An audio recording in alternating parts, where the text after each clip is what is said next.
اس وقت دنیا میں جن لوگوں کو ترقی حاصل ہوئی ہے وہ مسیحی ہیں، وہاں پر تو یہ معاملہ ہوا ہے کہ جو کچھ خدا کی ہدایت تھی اس کو انہوں نے پس پشت ڈالا، اور ڈالنے کے بعد جو کچھ دنیا میں ترقی تھی، افزونی تھی، خوشحالی تھی، وہ ان کے قدموں میں آ گئی۔ تو وہ بھی تو آخر خدائی کا دین ہے جس کو وہ مانتے تھے، وہاں پر تو دین کے انحراف کے نتیجے میں ان کو ترقی مل گئی۔ تو عمومی قانون کار فرما ہوگا نا، اس کا میں نے اسی لیے پہلے ذکر کیا کہ اللہ تعالیٰ کے ایک عمومی قانون ہے، اس میں بھی قدرت اپنا کام انجام دیتی ہے، لیکن وہ کس اصول پر دیتی ہے؟ وہ تدبیر کے موافق ہونے پر انجام دیتی ہے۔ اچھا، یعنی میں نے ایک چیز کی تدبیر کی ہے، میں نے اس میں اپنی جد و جہد شامل کر دی ہے،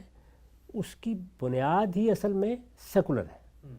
میں نے وہ کام کر دیا، اب اس کے بعد اس تدبیر کے ساتھ کچھ نتائج وابستہ ہیں، ٹھیک، تو اللہ تعالیٰ اپنی حکمت بالغہ کے تحت وہ نتائج اس سے متعلق کر دیتے ہیں، چاہتے ہیں تو متعلق کر دیتے ہیں، چاہتے تو نہیں کرتے۔ وہ ایک عمومی قانون ہے، وہ تو دنیا میں جاری ہے، اس کے تحت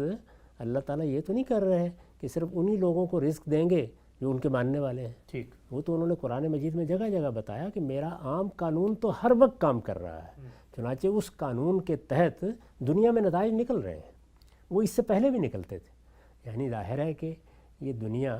صرف موجودہ قوموں ہی کی دنیا نہیں ہے، اس سے پہلے بھی 25-26 بڑی تہذیبیں جن سے ہم واقف ہیں دنیا کے اسٹیج پر نمودار ہو چکی ہیں، وہ دنیا میں اسی طرح عروج کو پہنچی ہیں، اسی طریقے سے ان میں زوال آیا ہے۔ ان سب کا مطالعہ کریں تو ان میں یہ عمومی قانون جاری ہے، وہ عمومی قانون جو ہم اپنی یونیورسٹی میں پڑھاتے ہیں کہ یہ کام آپ کریں گے، یہ آپ کی تدبیر ہے، اس کے ساتھ یہ 2 3 4 عقلی امکانات ہیں، یہ نتائج نکل سکتے ہیں۔ اب ان میں سے قدرت کے نظام کے تحت، بنے ہوئے قانون کے تحت، سنت اللہ کے تحت وہ نتائج نکل آتے ہیں، وہاں یہ قانون کار فرما ہے، وہ تو نکلنے ہی نکلنے ہیں۔ لیکن مسلمانوں کے ساتھ یا خدا کی منتخب قوم کے ساتھ معاملہ دو طرفہ ہے،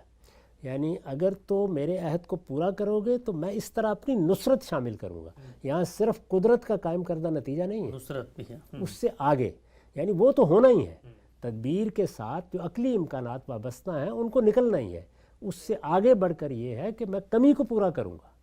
میں رزق کے دروازے کھول دوں گا،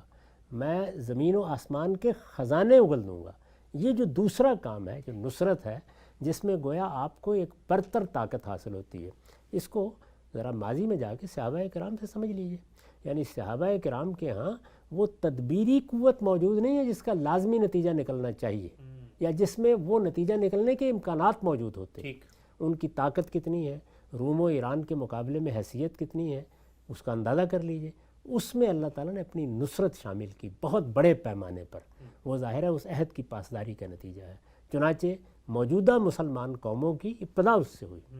تو وہاں پر بھی یہی ہوا۔ اور پھر اس کے بعد اگر مسلمان اپنی اس حیثیت کو قائم رکھنا چاہتے تھے، اس کو برقرار رکھنا چاہتے تھے، تو عمومی قانون کے مطابق وہ علمی ذرائع فراہم کرنے ہیں، وہ تدابیر کرنی ہیں، ان تدابیر اور علمی ذرائع کے ساتھ وابستہ نتائج جو عام قانون کے تحت نکلنے ہیں وہ بھی نکلنے ہیں، لیکن اگر کوئی کمی رہ جائے تو اللہ تعالیٰ نے وہ پوری کرنی ہے، اور کمی کیا بلکہ اس کو برتری کے مقام تک لے جانے کے لیے بھی اپنی نصرت کا وعدہ کر رکھا ہوا ہے۔ تو یہ چیز ہے جو دین کے عمل کے ساتھ وابستہ ہے، اور میں نے عرض کیا کہ دین کے عمل میں بنیادی کردار دین کا صحیح علم ادا کرتا ہے۔ ٹھیک ہے سر، نقطہ بالکل واضح ہوا، دور دو چار کی طرح آگے بڑھاتے ہیں سلسلہ گفتگو کو۔ اچھا یہ بات بیان کیجیے گا، اس کو بھی آپ نے بڑی تواتر سے بیان کیا کہ اللہ تعالیٰ کی نصرت کا ایک قانون جو ہے، ایک جو امت ہے جس کا استفاع کیا گیا ہے، جس کو ذمہ داری دی گئی، اس کے ساتھ ہے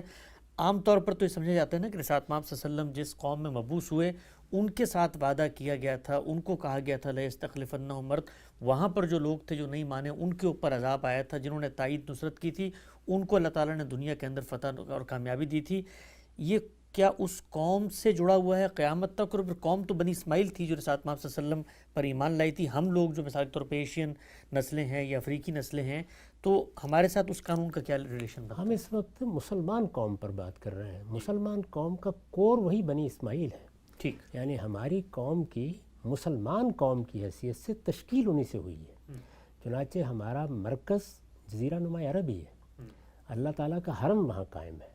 وہ حرم قائم ہے، اس کے متولی بنی اسماعیل ہیں، ان کی دعوت پر ہم ایمان لاتے ہیں۔ ٹھیک، تو اس کو تورات میں بیان کیا گیا ہے کہ جس وقت پردیسی ایمان لاتے ہیں، وہاں پردیسی کی اصطلاح استعمال کی گئی ہے، تو وہ اصل میں تباً اس کا حصہ بن جاتا ہے۔ اچھا، حکماً ہم بھی شامل ہیں۔ اب ظاہر ہے کہ وہ قوم اپنے کور کے ساتھ کھڑی ہے، اور ہم سب اس کے حواشی میں موجود ہے، لہٰذا جو قانون اس کے لیے ہے اس کے نتائج ہم تک بھی پہنچیں گے۔ اگر اس کا کوئی فائدہ ہے تو وہ فائدہ ہے جس کے ساتھ ہم شریک ہوں گے، اور اگر اس کا کوئی نقصان ہے، اللہ کی کوئی گرفت ہوتی ہے، تو اس گرفت کا بھی ہدف ہم بنیں گے، اس لیے کہ ہم اس کا حصہ بن چکے ہوئے ہیں۔